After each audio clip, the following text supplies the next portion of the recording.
Hello, I am Jumes and this is the 5th episode of the SupremeItem tutorial series.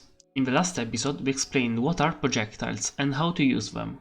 Before starting, I would suggest you to join our Discord server, where you will be able to ask for more specific support, suggest new features and see items created by other people.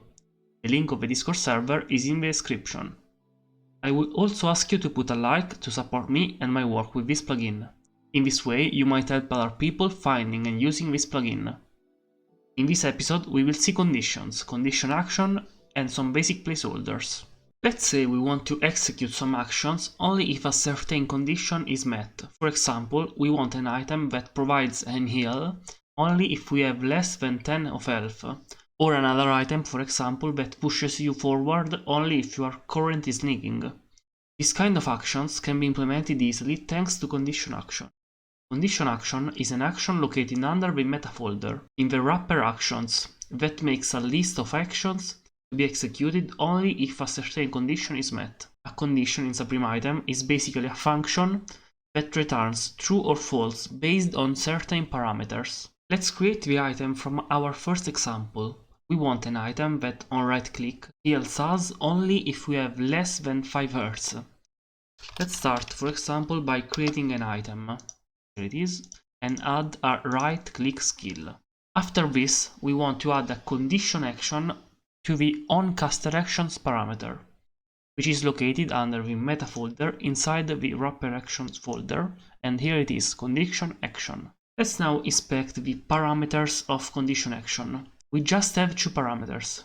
The actions parameter represents the list of actions that will be executed if a condition is met, while the condition parameter represents the condition itself. Let's work now on the condition.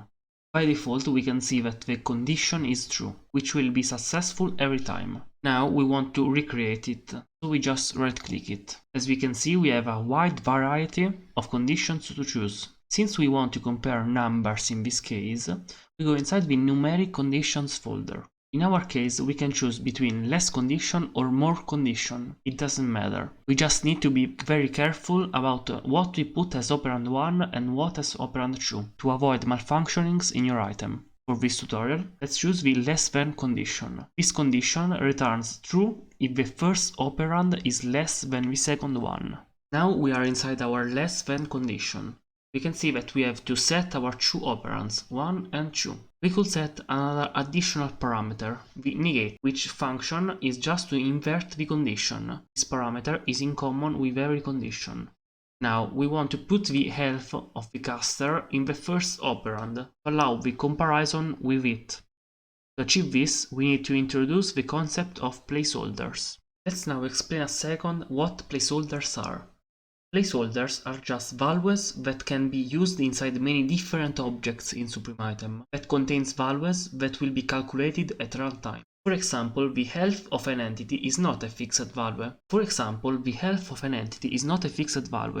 So using an entity health placeholder, we can specify that we want to retrieve the entity health at runtime. To use placeholders, you need to activate placeholder mode, which disables the modification of values normally and will allow you to choose from a wide list of placeholders. So, if we middle click the first operand, this will go into placeholder mode, like this, and we can see that the target health placeholder is automatically added. Another important thing to notice about placeholders is that they can be used as action parameters too. The possibility to switch into placeholder mode is also pointed by the tooltips, so if you are unsure, look at those. Let's say we want a different placeholder, other than target health placeholder. In this case, we should just right click and select our new placeholder. For example, if we want to get back, we just have to go to entity placeholders and select the health placeholder. And here we are again. So now we can set the operand 2 to 10, since 5 Hz are 10 of life. As we can see, the operand 2 is already set to 10, so we don't need to make any changes. Now we can add into the actions parameter our heal action. So let's go to entity targetable, heal, and now let's make an heal of 4, which stands for 2 Hz. Like this. Let's now test our item to see if it works. Let's just get the item in our hands like this summon a Vindicator.